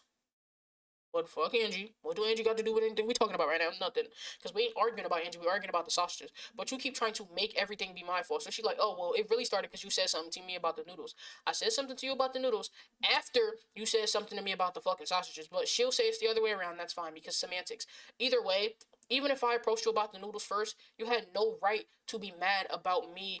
I had a right to be mad about the noodles because I specifically asked you not to eat them and you did it anyway. You had no right to be mad about the sausages because you told me there were some in there and that I could have some, and you never said that I couldn't eat them all. You never said that they were for somebody else. So I had no knowledge that I wasn't supposed to eat them. You had knowledge and knew and understood that you wasn't supposed to eat my shit and did it anyway. And then so when I said that, right, I said it don't matter which happened first because either way you're wrong. You ate my shit on purpose, and I did it by accident. And I offered to replace your shit, and you told me, fuck me. I shouldn't have bought nothing that was for just me. And I'm being greedy because I wanted to have something that was for just me. She kept saying, you greedy. You mad over some fucking noodles. You're mad over some fucking sausage that you don't even eat. Imagine that. So when I said that, she like, okay, well, if it's in this house, it's mine. So I start packing up all my food out the cabinets and taking it downstairs. She said, if it's in the fridge, it's mine. I said, just don't cook no more of my food and we won't have this problem. She said, nah, anything that's in that fridge belongs to me now. That's how we gonna run this. And since that's how you want to play this, you only paid me rent. You did not pay for electric. You did not pay for water. You did not pay for internet. So you're not allowed to use these things. Are you fucking silly? When we first negotiated me living here and me paying you rent, which was $500 a month, you never said, oh, pay utilities, pay this, pay that. So it was implied that included in my $500 that I gave you was the electric and whatever. But okay, cool. I'm not gonna stop using it. So turn the electric off in my room. You ain't gonna do that. So I'm gonna keep using the electric. Turn the water off in my room. Okay. So for a whole week I stayed in my room and didn't take a shower because I basically had to barricade myself in my room. But I'm getting to that point. So I'm like, fine.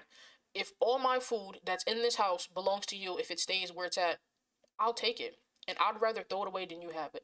So she goes to the fridge and she starts ripping my shit out the fridge and taking everything. And I'm sitting it on the steps, nice and neat, so that I could take it downstairs. Nice and neat ain't enough for her. She takes all the shit and tosses it on the floor in front of my door. See, I have the photo. I do. She takes all the shit and tosses it on the floor in front of my. Oh, it's the green screen is making it bug. That's a pile of food that she took and threw in front of my door because I took it out the fridge. That's how she was moving. And so I had an air fryer in which I paid for. And yes, I gave it to her for Mother's Day. But at this point, you are not being any type of mother to me. You do not deserve to keep anything that is mine. And so I tried to take the air fryer with me downstairs into my room. And she said, nah, if I can't have it, nobody can. And so this is like, oh, hold on.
That's not even the video I was looking for. I was looking for the video of her destroying my stuff.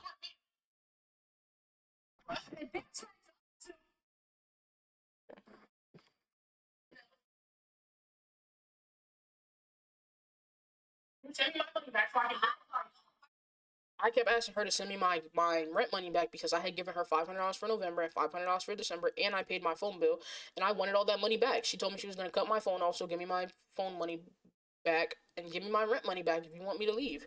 So this is that conversation, and she never sent it back. Just to let you know, she never sent my money for my phone bill back, and then turned my phone off, and then had T-Mobile report my phone as stolen, even though I paid for it and bought it off Amazon. And so I couldn't use this phone anymore. It's worthless, and now I have to use this phone, which is my old phone, and the screen is broke.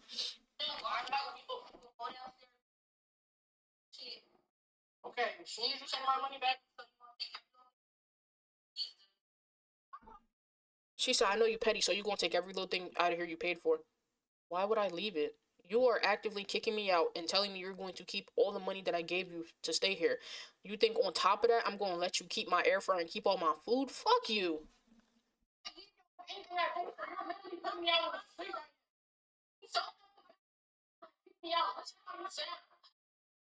You sold up the benefit and then you want to kick me out. Anything that you did, you did. Now you want to kick me out.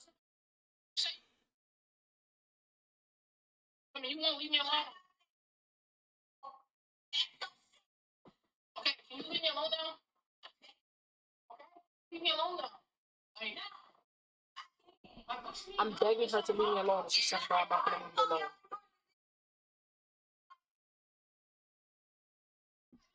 Making a problem out of every little thing. How is me having the cabinet open so I can look and see what's mine ever actually bothering you? It is not. You just want to have a problem with something. I'm begging her to just leave me alone. Give me like 5 minutes to grab all my stuff. She's telling me no. She's not going to leave me alone. Like, really stop talking. Yeah. alone. Nobody gonna take it. Okay. You want none of this stuff that's yours. Okay. Okay. You go here. I don't want that shit that's yours. So you don't have to. You don't have to just leave me alone. I'm not bothering you. Oh, you got me. I wasn't bothering you from the beginning. I was going to the bathroom. Exactly. I wasn't bothering her from the beginning. I came upstairs to go to the bathroom to take a shower, and she stormed into the bathroom and refused to let me shut the door and started bothering me, calling me a piece of shit because I embarrassed her in front of her friend.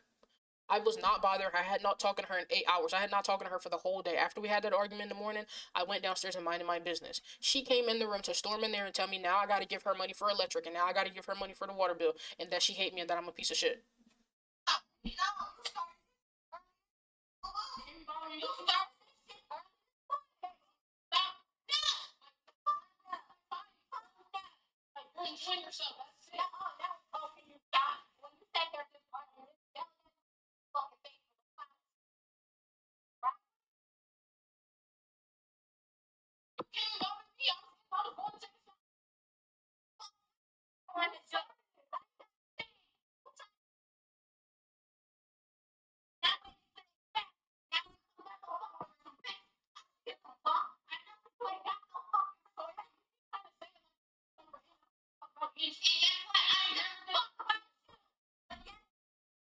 My own mother telling me she don't give a fuck about me because she cares more about her friend. My own mother. How am I supposed to feel? How am I supposed to sleep at night? How am I supposed to look at myself in the mirror and have any self-worth? How am I supposed to love myself when this is how you treat me and this is how you talk to me, when this is how you feel about me? How am I supposed to go on?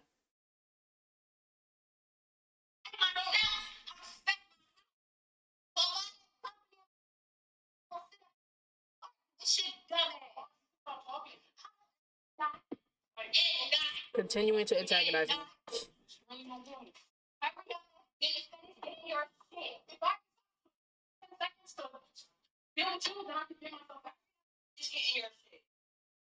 Stop talking to me and then I can't. I don't give a fuck about you focus out. So it's gonna take it's gonna take it's gonna take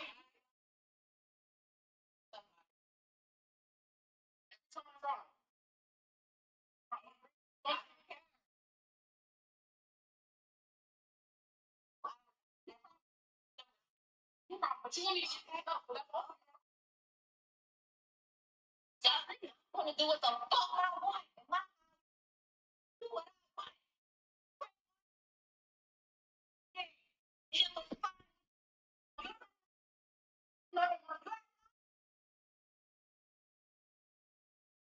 She never. You see me getting upset at this moment because she's saying she told me they weren't for me. She never told me they weren't for me.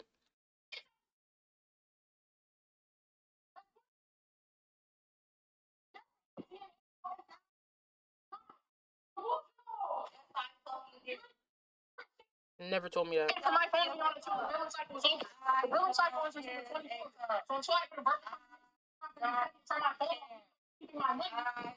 And you're trying to keep it from she kept my rent anyway. You said you was leaving tomorrow. Okay, I'm not leaving until my rent. I told her that since I paid rent for November and till December, that at least I wasn't leaving until December 1st, until November was over, because I'm not giving you rent for 2 months and then leaving before the 2 months is over. It's giving back to me or until the rent is giving you nothing. And I'm not. And then I told her that I gave her the money, and she knows I gave her the money. I have the Cash App receipt. And her response was, I'm just going to tell if you call the cops or you take me to court, I'm just going to tell them it was a gift. I got Tequila. She's going to back me up because Tequila's a bad person too and going to lie and say that it was a gift. Quana, who's a bad person who raised a fucking rapist, she'll back me up and lie and say that it was a gift too. Such and such will lie and say it was a gift. We all know it was no fucking gift. I gave you $3,000 for the stuff and you said it was going to go towards rent for the first couple months and that you were going to back pay the electric bill and the rent for the house for the last month. So how'd that go out the window? How did it stop being rent all of a sudden?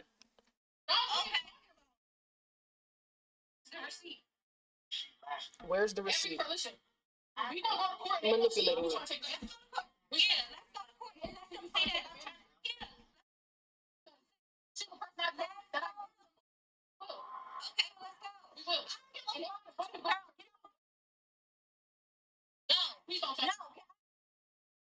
At this point, she started pushing me and kicking me and doing things You heard how she said, my phone is not off and I have no reason to be bothering her? The moment I walked away, she turned my phone off. My phone was not on, not 5 minutes after this. You see my granddaughter sitting right there? Her granddaughter was sitting right there, which you're going to hear me say. Jenna was in her room under the covers crying. She could have been left in her room so she didn't have to engage with this or deal with this. My mom went in Jenna's room and opened her door and pulled her out of bed and said, Jenna, vouch for me. Right, Biagé, piece of shit. Right, Biagé did this. Right, everything's her fault. Making a 10-year-old who's crying hysterically because she's upset that we're arguing take your side, because even if I'm right, even if she can't take my side, you're her guardian, you're her grandmother. She just heard you kick me out. I'm leaving. She takes my side, she gonna be in trouble. And she knows it, and I know it, and you know it. That wasn't a question that she was allowed to answer. If she said anything other than what you wanted her to say, she was gonna be in trouble.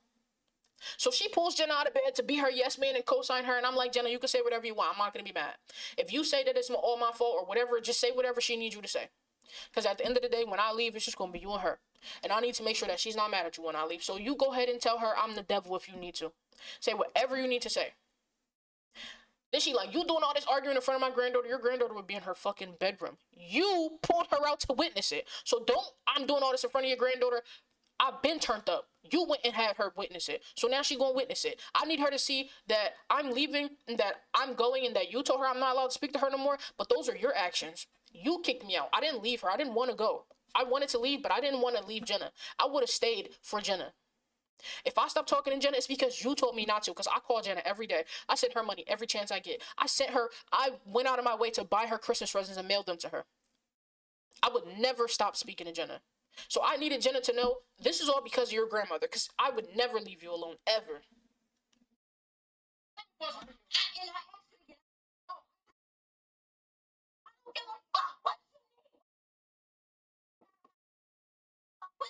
This is her pushing and hitting me because I'm standing in her doorway asking her to return my money.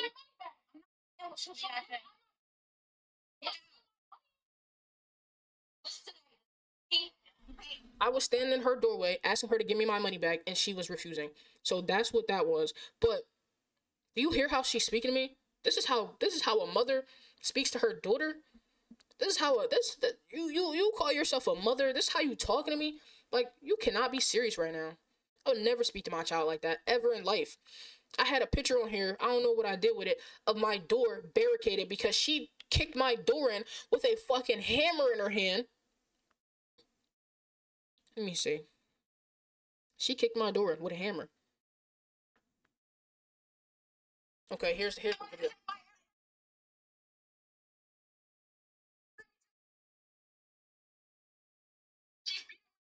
See the hammer in her hand?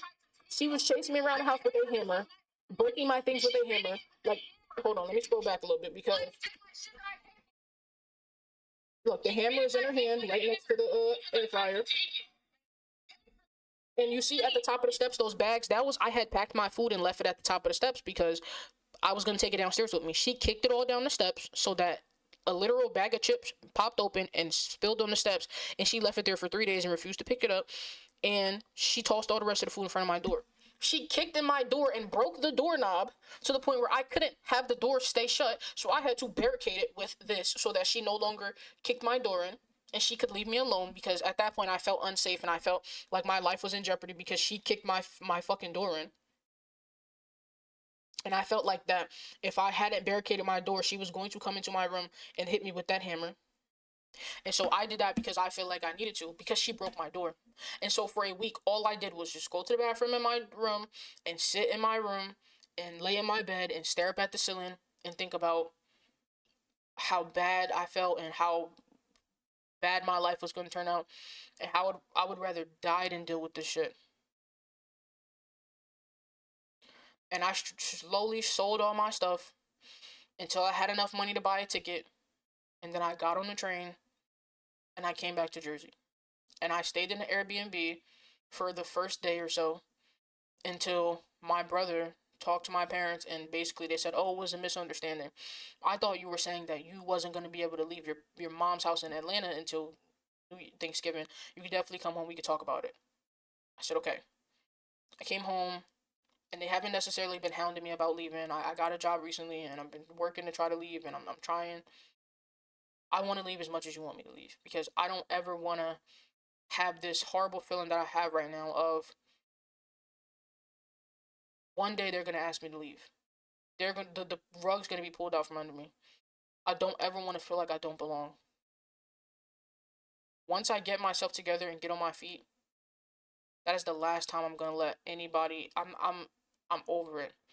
And then I left, and she's still taunting me and doing things. First of all, she turned off my phone, and then she texted me and said she would make sure that I texted her and said on Facebook and said I need my phone number because it's linked to like all the job applications and stuff I've done. It's linked to everything on my phone. You need to get the two-step authorization code for everything, and they send it to your number. And she said, okay, I'll see, as long as it don't cost no money, which it don't. T-Mobile will give you a code, and I give it to the new company, and then they port my number over. She said, okay, I'll do it. Never did it again. She never did it. I texted her every day for 2 weeks. She never responded. Then she told Jenna that she wasn't allowed to speak to me anymore because I called DYFS on her. That's not what happened. Social services called her because she is my emergency contact, and they couldn't get in touch with me because she stole my phone number, and I had called them in reference to myself. I didn't call DYFS. Social services houses a lot of things, not just DYFS. I called them for help with being homeless because, yes, I was homeless.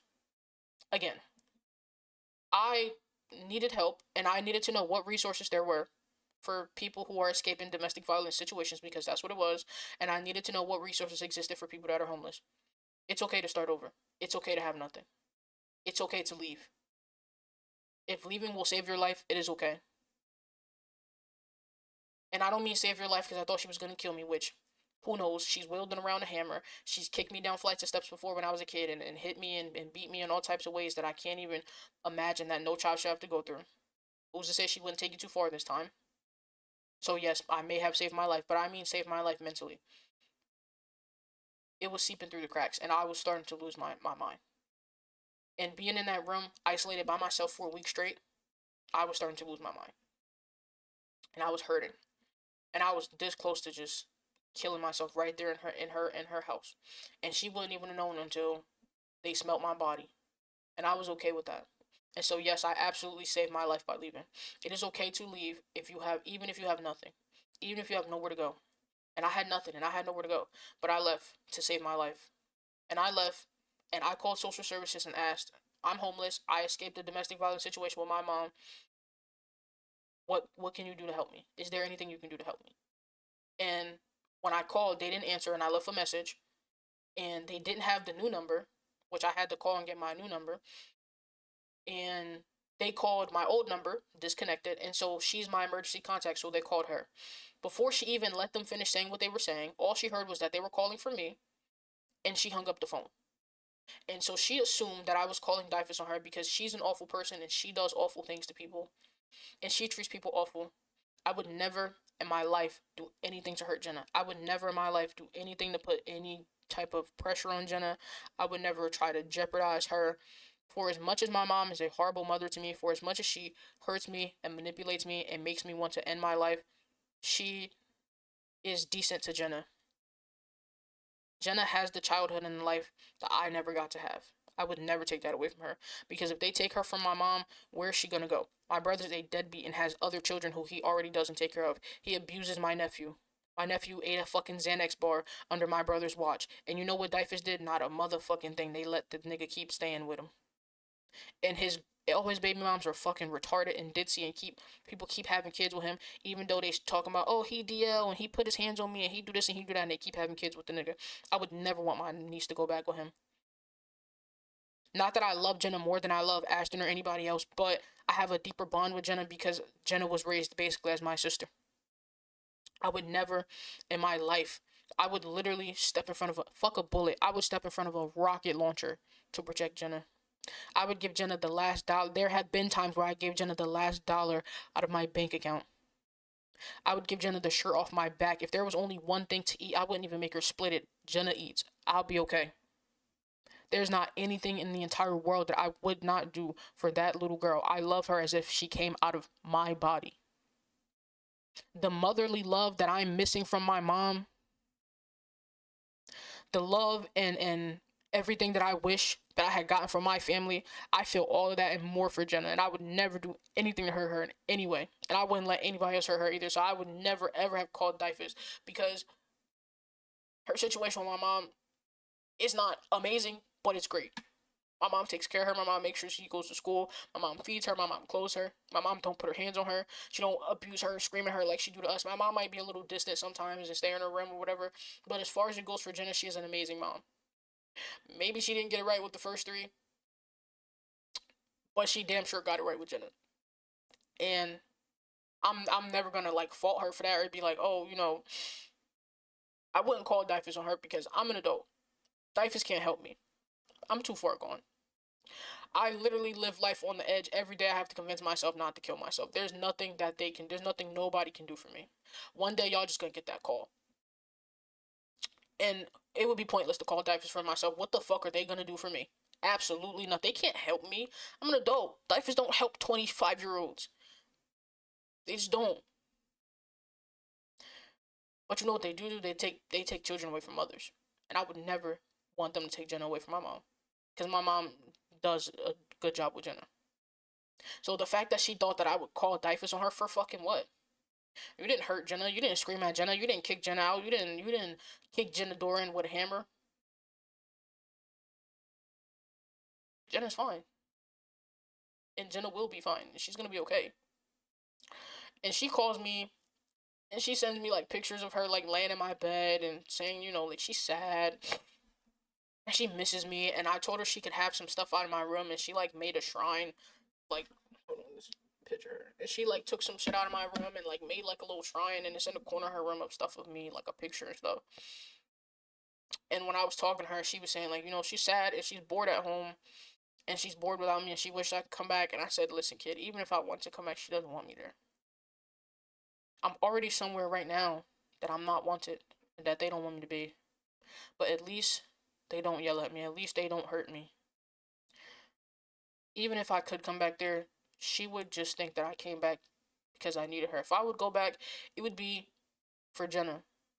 But she would think I came back because I'm desperate. And that would make things worse because she would treat me worse than she was already treating me. She would take advantage of me worse. She would be meaner to me than ever before because she would think that I'm desperate and I have no choice that I need her. I'm not gonna go back, even though if I would go back, it would be for Jenna. I know Jenna's gonna be okay, so I don't feel like I need to go back. I need to save my life. Going back is counteractive to that. But I do feel bad that Jenna had to witness all that. And I do feel bad that she calls me and she's sad and she misses me. And I miss her too, and that's why I made sure to send her some gifts and make sure she has some things. I wish she could have came for Christmas. But like I told her, I can't go back. I literally live every day knowing that I'm not even wanted where I am. As much as they don't want me here, I'm 10 times more not wanted there with my mom. I can't go back. But I just wanted to say, and don't call fucking the cops or have nobody do a wellness check. I'm not going to harm myself. I'm not going to take my life or do anything like that. I just said I struggle. First of all, I have bipolar disorder, so that doesn't help. But I struggle with being sad. And I struggle with finding a reason to keep going.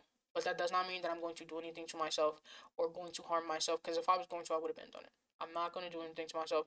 I'm not going to harm myself. You don't have to do a wellness check or call the cops or raise the alarms. I'm okay. I'm as okay as I'm ever going to be. Because I know how y'all get. Somebody did that shit before. I was on the internet talking about how I was sad and how I felt like I wanted to kill myself. And next thing I know, I'm in the psych ward. Somebody got scared and I don't have to go to the psych ward. I'm fine. I go to therapy. I talk to my therapist. I'm as okay as I'm gonna be right now. I'm not gonna do anything to myself. It's hard to sleep at night, and it's hard to justify my existence. Basically, that's what I'm saying. But I'm okay. I'm on. Everything's gonna be fine. I'm gonna keep going. I'm gonna keep pushing. Mostly for Jenna because I feel like I want to be that aunt that she can call and come stay with me in Jersey over the summer. My mom said she's gonna send her down here in May. By May, I want to have my own place so I can pick up Jenna and she can come stay with me. Things didn't work out with my mom. I'm always gonna carry that on my heart. But I had to try So this is why I'm no longer in Atlanta. I just wanted to, you know, yeah, this video is long enough, so